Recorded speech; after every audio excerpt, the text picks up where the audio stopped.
Sebagai negara pemimpin de facto ASEAN, Indonesia wajib berdikari alutsista semisal membuat roket untuk keperluan militer. Meski roket kelasnya masih di bawah rudal, setidaknya Indonesia sekarang mempunyai kemandirian dalam hal itu, padahal negara lain di ASEAN belum tentu bisa membuat roket seperti Indonesia. Mereka bisa saja melakukan penelitian pengembangan roket, namun industri pertahanan Indonesia mempunyai nilai lebih maju karena didukung SDM yang melimpah.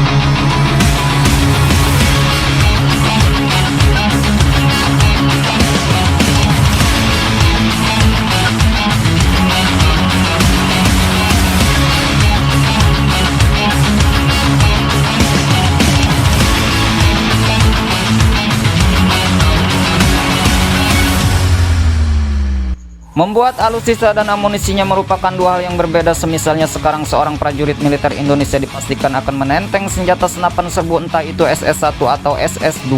Namun setiap prajurit militer Indonesia belum tentu dibekali peluru yang cukup, bisa saja ia cuma kebagian beberapa magazin untuk jatah 1 tahun ke depan. Hal itu kemungkinan hanya dalam keadaan tidak berperang. Ketika perang meletus, kebutuhan militer Indonesia akan amunisi naik berkali-kali lipat.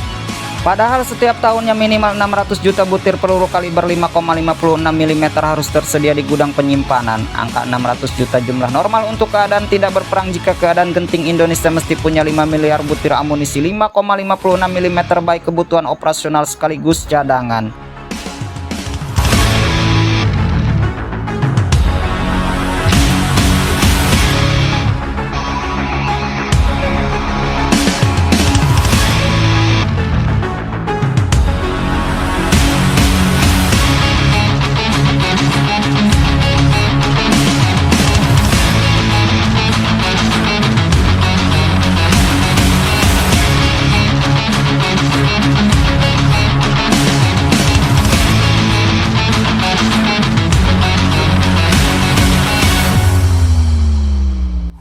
Bisa membangun alutsista tetapi lemah memproduksi amunisi macam peluru berbagai kaliber, roket, rudal hingga torpedo sama saja bohong. Hal inilah yang tengah dikejar Indonesia, di mana dengan mandiri membuat roket setidaknya dapat menggerus volume impor alutsista sejenis.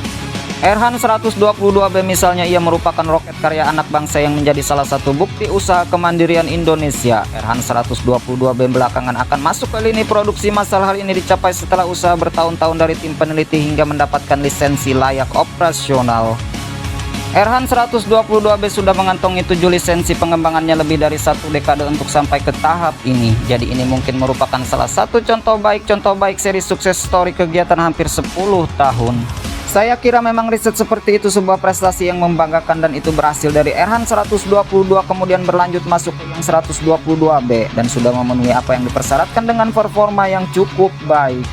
Rupanya Indonesia menjadi negara pertama di ASEAN yang mendapatkan teknologi roket warisan Uni Soviet. Sekarang menjadi Rusia pertama dan diaplikasikan dalam diri Erhan 122B. Roket amunisi dari MLRS RM70 grade yakni S9M22 dan 9M28 asli buatan Uni Soviet yang diadopsi oleh Ceko. RM70 adalah salah satu varian terbaik dari peluncur grade antik Soviet yang bersaing dengan kendaraan serupa dari Belarus, Polandia, Rumania, Serbia, dan Ukraina. Keberhasilan Erhan 122B juga menjadikan Indonesia negara pertama di ASEAN yang mengalokasikan produksi roket kaliber 122 mm. Erhan 122B kini menjadi bukti bahwa Indonesia bisa menandingi kualitas amunisi roket MLRS buatan Rusia.